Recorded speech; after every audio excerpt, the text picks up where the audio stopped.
America's newest COVID vaccine debuted this week with 4 million Johnson & Johnson doses shipping right out, and doctors worry people are getting wrapped up in negative perceptions. They say focus on the benefits. The shot is one and done. It's 85% effective against severe disease, and studies show it actually holds up better against the new South African variant.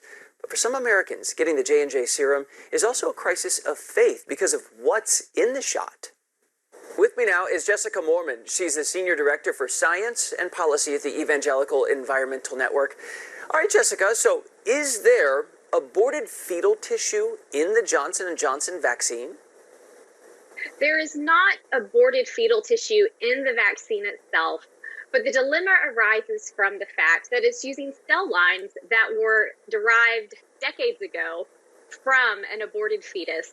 And so that's where the problem arises of that connection between the vaccine, the cell lines used, and abortion. Can you take me one step further? According to what I read, it's like this cell line, which has been replicated many times, it just replicates really, really fast. And so you can use that to make something in a vaccine that is the key to attacking the illness you want it to attack. Yes, absolutely. But the problem is that there's still, even though it's a decades old link, there's still this link to abortion. And this creates a moral dilemma, an ethical dilemma for many people of faith and many non-religious people who want to honor the dignity of life. Some high-ranking Catholic officials warn that J&J, the vaccine, is morally compromised, in their words.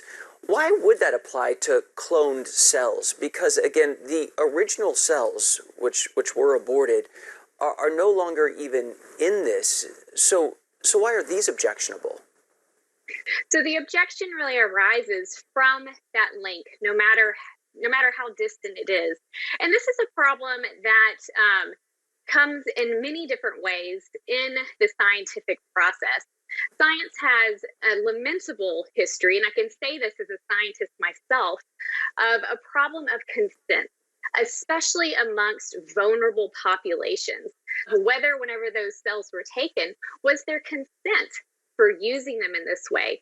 This is the same reason why there's vaccine hesitancy amongst the African American population, amongst the American indigenous population, because experiment, scientific research, and even cell lines that have been cloned decades after have been taken from. Wouldn't you, at the end of the day, even having scruples about the origin there, wouldn't you still take it?